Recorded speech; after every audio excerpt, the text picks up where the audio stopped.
episode of Branding with Friends, the show where branding meets key small business topics.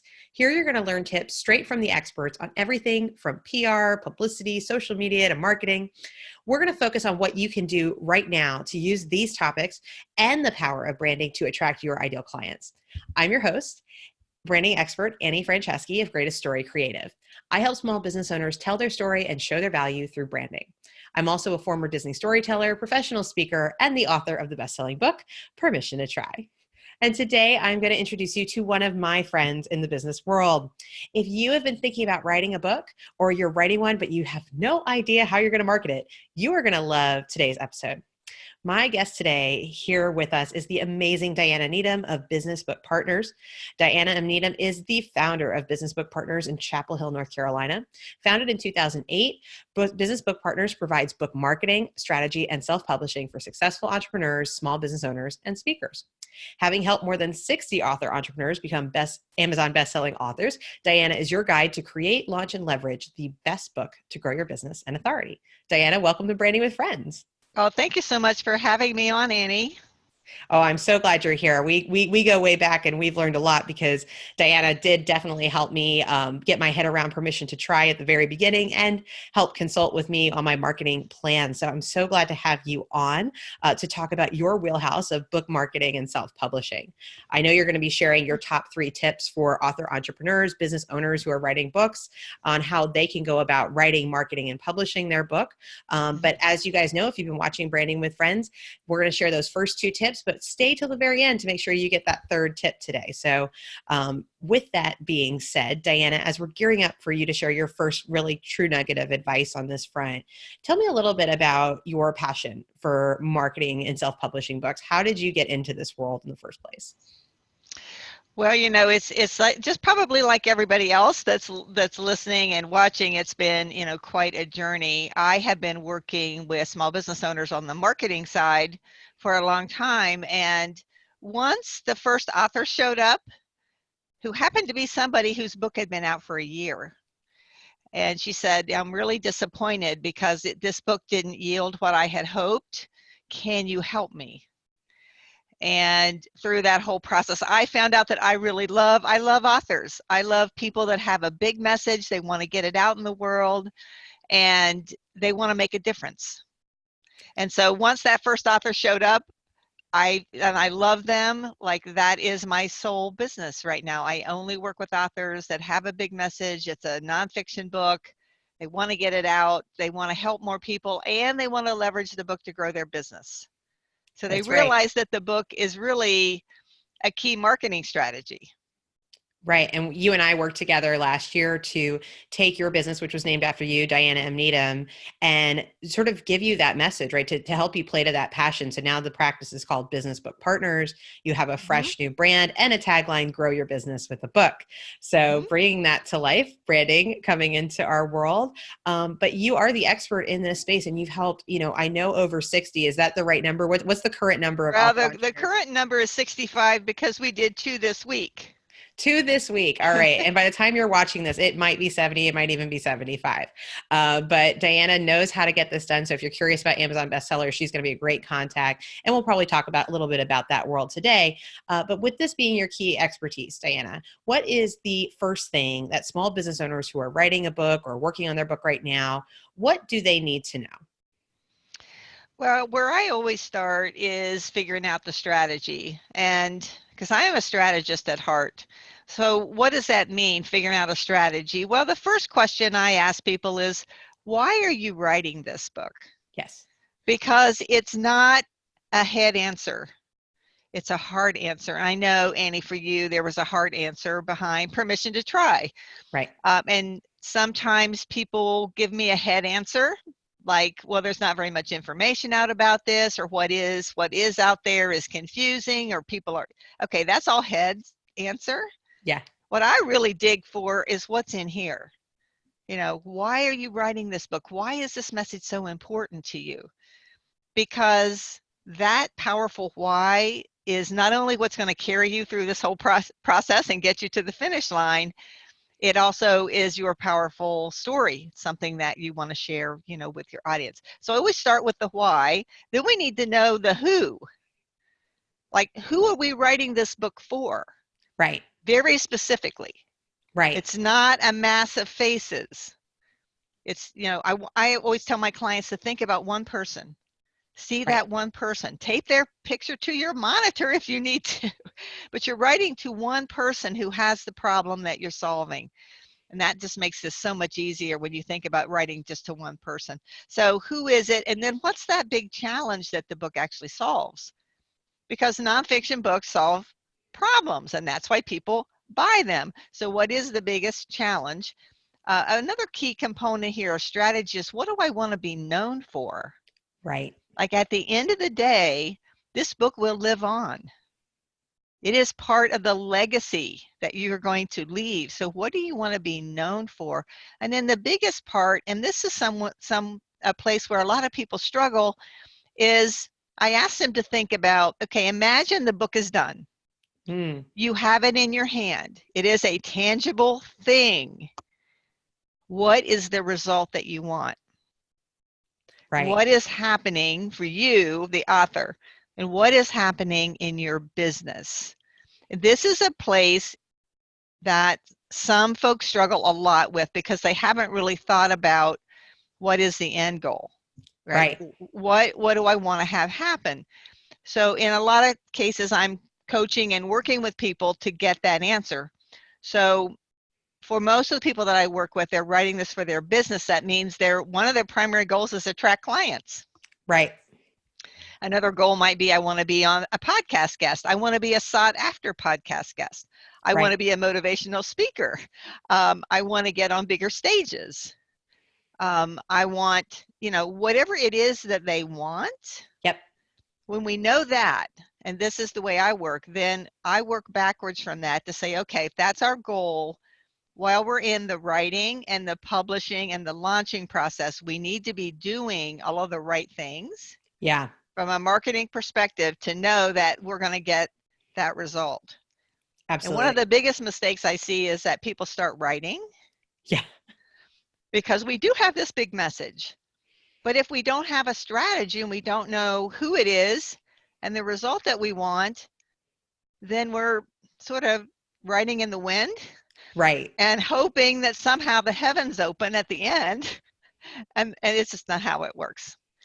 That's right. That's my biggest number one tip is to really start with the strategy, because once we know the answers to those questions, the writing of the book becomes so much easier.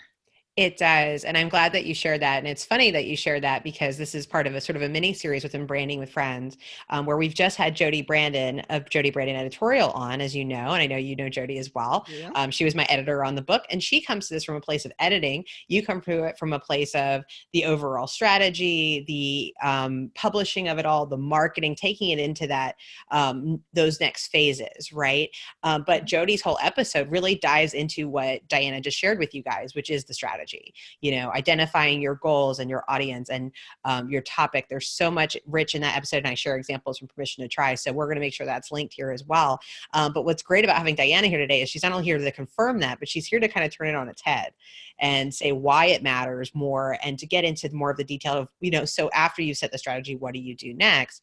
And Diana, I love that you said something about, this is also about making decisions about what you want to be known for. Mm-hmm. And we've been talking a lot on Branding with Friends, and it comes up almost in every episode that, you think it's not, we're not talking about branding, but that's what branding is. It's picking what you want to be known for. And if you don't know that about your business, it's going to be really hard to do that in a book. So getting that stuff right and focusing on that. And I know that's one of your great strengths is working with business owners, and the importance of the business brand as well as sort of creating this author entrepreneur brand. So I'm really glad that you brought that up along the course of this, and that you're thinking about something else that you brought up that sort of adds dimension to what Jody has shared, is this notion of thinking about the end goal in mind and planning your marketing and the work and even just the structure and content of the book to fit those goals, not just for, your visibility as a speaker, for example, but also maybe the business you want to grow, the clients you want to attract, that you have to be making decisions all the way through based on that strategy. So if you haven't defined it and you're just writing it, this book may not do what you want it to do. Right. And then you may end up like the first author that showed up in my world, where her book was out for a year. Well, why did that happen? Well, because someone said to her, Claire, you should write a book. And Right. she'd been writing all these articles for this women's organization. So she literally took these blog articles, but it wasn't targeted enough. It's great information, but it wasn't really targeted to the person that she's here to help. Right. Right. And so we're thinking about that, and you've encouraged us to define our strategy. We're going to focus on 3 tips today. What would be the second tip that business owners need to know as they are working through their book process? Well, I think one of the questions that a lot of people have when they think about writing a book is, why would somebody want to know what could I possibly write about my topic? You know, there are thousands of books out about branding, right? About marketing, about publishing a book. There's all these books out there. What makes your book unique, what makes this whole thing unique is your story, your compelling story. And, you know, when we talked about strategy, one of the first questions I ask people is, what is your why? Whatever that is, that story behind it is what is going to draw people to you. Yeah. It's what is going to keep people reading the book. So using your compelling story in the opening pulls people into your world. Why does that matter? The thing that makes you different from everybody else is your story, your background, your experience, what you bring to the table. And sometimes I think we lose sight of the fact that when we sit across from a client, we bring the culmination of all of our training, all of the programs that we've taken, all of the coaching that we've been involved in, all the mastermind programs, all the things that we did that worked, and all the things that were, I should never have done that. Like all those mistakes, people are buying you. Right. We People kind of invest in people. Yeah. we kind of forget that people are buying you, and what is going to resonate with your ideal client is your story, your background. If you've been through that experience of whatever it is you're solving in this Yep. book, they go, oh my gosh, she gets it. Yeah. That's the reaction that you want to have. So that leveraging your story is so powerful and so compelling, and it's something that a lot of people have to work on, being vulnerable, because it's you're sharing something, and for the most part is personal. Right.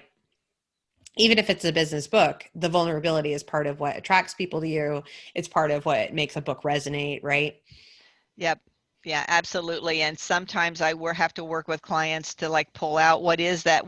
Sometimes I ask it in this way. What was the pivotal moment when something happened to you or somebody that you cared about, when you knew that this message was bigger than you and that you had to get it out? You had to get it out. And sometimes when I ask it that way, immediately something flashes and they see that moment.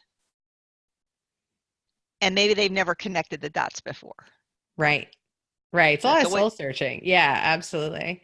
Absolutely. And I think, one of the things that you do extraordinarily well is, taking the emotional, helping people develop sort of the spine of the book, where they're going to go with it, how you're going to package up this message. Can you talk to us a little bit? Because I know I'm going to get these questions about one of the biggest claims to fame you have which is helping people to this, becoming an Amazon bestseller. So keeping these things about strategy in mind, and that you need to leverage a story that connects to your reader and your ideal reader, right? So with that in mind, what do folks need to do to be working toward a goal of becoming an Amazon bestseller? One of the key components, besides having a compelling message, is that it has to be, and you just mentioned it, Annie, it has to be packaged the right way.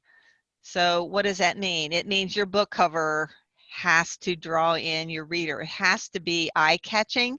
It has to speak. That is the very first thing that they see. You are not going to receive an Amazon bestseller designation with a cover that isn't professionally done. So, a professional eye-catching cover, and the interior design is also very important. Yeah. And that, when we open a book, it's not by accident that the margins and the headers and the graphics and everything is strategically placed, and it's all laid out and it's perfect. So it has to be well designed on the interior as well as the exterior. Right. Another key thing that you have to have in place to have a best-selling book is you have to have a community. Mm-hmm. You have to have a community. Now that may be your email list, it might be your social media following, connections that you've gathered over time. You need a launch team. Yes. And Annie, I know you had quite an impressive launch team. So you need a community that's going to buy the book. You also need a community that's going to help you market the book come launch day. Yes. Because a bestseller campaign is an orchestrated, organized Strategic marketing exercise. Yes. Yes. for in a specific window of time with the goal of sales volume to get a bestseller designation, because you're competing in essence against the other books that are in your category. So you got to know what's going on with the competition. You have to strategically decide about the categories, and you need people to help you push the book out. Yes, there's so many layers to all of that. But if you were listening to Diana, one of the biggest things she said is it starts as early as the cover. So you may be Oh thinking, well, yeah. I'll sell it later. It's like the cover sets the tone for the whole thing. And we make a lot of judgments. We literally, most of us judge books by their cover, right? Before we pick them up. So when you see it online or you're going to see it in print, what is the impression, and making sure that that's a really professional choice, which is something Diana helps her clients do. Something I had to go through, and also not overlooking that interior layout piece. Like I know I studied the interior books in Barnes and Noble. I printed, picking the font sizes and all that stuff. It's a lot of work. And if that's not your forte, it's something to invest in, but you don't realize that these things really equate to sales and sales frequency on your launch day. And that can make you an Amazon bestseller. And I'm proud that, like, with a lot of Diana's advice and a lot of the work that I put into the book, including having a launch team, I was able to I was a bestseller in 4 different categories the day the book launched, and a hot new release in 7 categories. And they were good categories. They weren't like, what is it, like psychological horror of the mysticism, Gothic age. It was like careers and job searching and the things that really related to my book. Yep. So Diana knows what she's talking about. I do too. And I think that extends, Diana, to the question of branding. So when you work with clients, you're obviously working with business owners. How important do you think branding, like in terms of how well they've branded their businesses and themselves, how important do you think that is before they embark on the book process? Oh, absolutely required. And when we think about the cover and have the look and the feel of the book, it needs to be on brand. And in a lot of cases, when we're working on a book cover design for somebody, we're actually studying what's on their website. Right. Not just a copy. We're looking at the fonts, we're looking at the colors, we're looking at, what is the feeling that this person, their business, what is the feeling that they want to present? What are they presenting to the world, so that the cover is congruent with that? Right. So all of that is so important from the very beginning, is to make sure this is an asset for your business. Right. It's an asset Exactly. for your business. So the branding, the look, the feel, all of this needs to hang together in a cohesive way. Otherwise, you're going to confuse your market. That's right. That's right. And that was something that really helped me when I went through the process of, I use some of my brand fonts on my cover, even though my book is actually not a business book, to connect it back to me and the work I was doing. It's not the same color palette, but there's some colors that share. They connect to now my speaking brand of me as an author and a speaker, as Annie Franceschi, not Greatest Story Creative, but the red on try is Greatest Story red. There are ways in which that it made it easier. And I even built, and for those of you who are thinking of writing a book or you're getting close to marketing it, I'm sure Diana would agree, is if you build out a color palette for your marketing, so you can start to recognize the promotion, pull colors from your cover, have them ready to go, be creating graphics that connect them.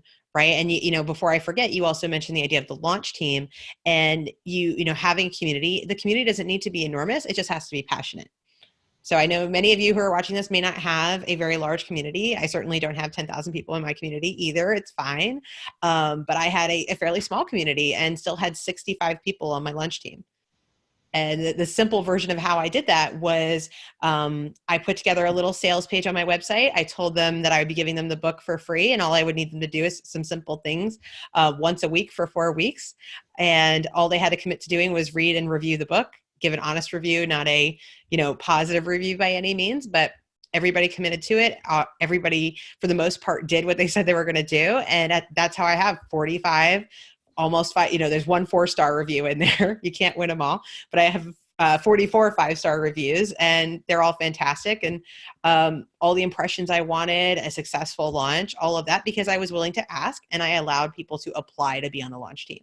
So people had to acknowledge that there was some sort of commitment in there. But this is something Diana teaches. She helps people with a lot in terms of thinking really strategically about marketing. And we're going to get to that before we finish the episode today. And I think, Diana, you've shared so much great content with us, talking to us about how we start with a strategy and then how we want to leverage our story, and even some really good nuggets of how early we have to start thinking about becoming an Amazon bestseller if that's a goal, right, for this book. So we have that third and final tip, which I know is a really, really good one. But we're going to save that until the very end. So hang on for just a second. If you have really enjoyed hearing from Diana, I want you to be able to connect with her. So Diana, how can our audience connect more with you after today's episode? Well, I set up a Facebook group specifically for entrepreneurs that have a big message that they want to get out. So they can go to Facebook and look for Build Your Business with a Book. That is my Facebook group that I have put together. You can always go over to my website. We can connect there. You can find me on LinkedIn. You can find me on, different places. Fantastic. But the Facebook group is the place to really, I would encourage people to come be part of the conversation. If you're wondering, how do I get started? What do I do with it? Like, I come on Facebook Live every week, and I was just talking this week on the Facebook Live about, okay, so I've launched my book. Now what? Now what? Question mark. Now what am I supposed to do? Because we go, we invest so much energy getting getting the book all done and getting the launch done. And it's like, okay, what am I supposed to do now? So that was our discussion this week. So that's the kind of information people will find inside the Facebook group. And I love that you're giving that access, and that's a complimentary group right now, right? Build Your Business with a Book. Well, guys, you want to act on that, and anywhere you might be watching or listening to this, you should be able to find the many links to connect with Diana, including this incredible Facebook community. I am in that community, and I can tell you for sure that Diana pops in there a lot. She hosts great content, and it's a great way to get started if you want to continue the conversation with her or just be learning, right? Like, that's why you're here today. So we're glad that you're listening to us. And Diana, thank you so much for sharing that with people who are watching and listening to Branding with Friends. So you have already shared those 2 powerful tips with us. What would you say is your third and final word, at least for today, on what business owners who want to become authors can do to maximize their book marketing and self-publishing path? Well, the third thing I would say, and we've kind of touched on this, is to start planning out your marketing strategies early. And I do mean early. I mean, there are ways that you can actually monetize the book while you're writing it. Oh, tell us about that. Yeah. So, if you think about when you start writing the book and you tell people that you're writing a book, you could actually monetize that by paid speaking, by doing workshops, by hosting events. That also is a good way to get feedback. That's right. Right. So while you're in this whole in the process, you can actually leverage that content, be out sharing that content. Plan out your marketing strategies. Like I tell my clients on launch day, you better not be behind your computer. You better not be sitting behind your screen. You should be out speaking, hosting your own book event, doing, out being a podcast guest. Like get your podcast guest opportunities lined up so that they are released the same day as your book. That's right. And those are all strategic decisions. So planning that all out early so that you're not like panicked. The week before your book launches going, okay, where am I supposed to be and what should I be doing? We want to be planning that out early in the process. And another a strategy that a lot of my clients are using is this whole idea of podcast guest opportunities. Yes. Where they're seeding that the book is coming. They're moving those people to a page on their website to opt in to get information when the book is ready to launch. If they're not quite ready to announce the date yet, they're always moving people to get on their email list. Yes. What does that tie back to? Build your community, right? Yes. And you can do a lot of things well in advance. And you want to be actively marketing this book well before it comes out. Yes, I think that's such great advice and something that's really easy to overlook. Like you said, you could get right up to launch day and be like, okay, I'm ready to market it. And that's too late. It's way too late. And to give you guys a sense, I tracked my time writing Permission to Try. And the writing part took me about 100 hours over the course of, I think, 8 months. And then the marketing part, which I was blocked into for, I started really the marketing in June and it came out in October, 200 hours. So I spent twice as long on marketing and the sort of finale logistics on publishing pieces as being a self-published author. It takes a lot of time. It really does. It was a lot of weekends. It was a lot of late nights. And Diana is 100% right on all of these things. And as we talked about earlier in the episode, Amazon bestsellers start with great covers. They start with intention. They start with goals. One of my biggest goals going into all of this was to get a Barnes & Noble book signing. And so I had to make specific choices about where I had the book printed, how my distribution worked, how I was going to market that, what timing might be good. I had to pitch Barnes & Noble on the idea, but that stuff had to happen months in advance for it to be perfectly lined up with my release date, right? So if there are things you want to accomplish or like a sold out launch party, that takes time. It takes time to sell tickets and set that up in the first place. So you can't ever have too much time for marketing. When I do it again, when I'm working on book 2, I will tell you, I may actually wait until the book is sort of ready before I set a release date and to give myself enough time to market it the way it really deserves to be marketed, because this is your shot. And the more attention you put behind it, the better. And I think a great next step, if you are writing a book, would be to join Diana's community. So Build Your Business with a Book. It's there on Facebook. Be sure to check it out. Diana, I'm so glad you were here to join us today and teach us so much in a short amount of time about what we can do to market, publish, and of course, set our books up with the right strategy. Thank you so much for being here. Yeah, thank you, Annie. It's been my delight to be here, and I hope the information was helpful.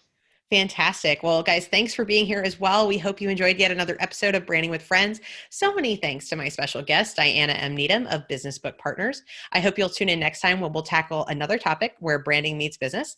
Until then, I'm Annie Franceschi of Greatest Story Creative. You can find all of our episodes, branding resources, and so much more at our website, greateststorycreative.com. Have a great day.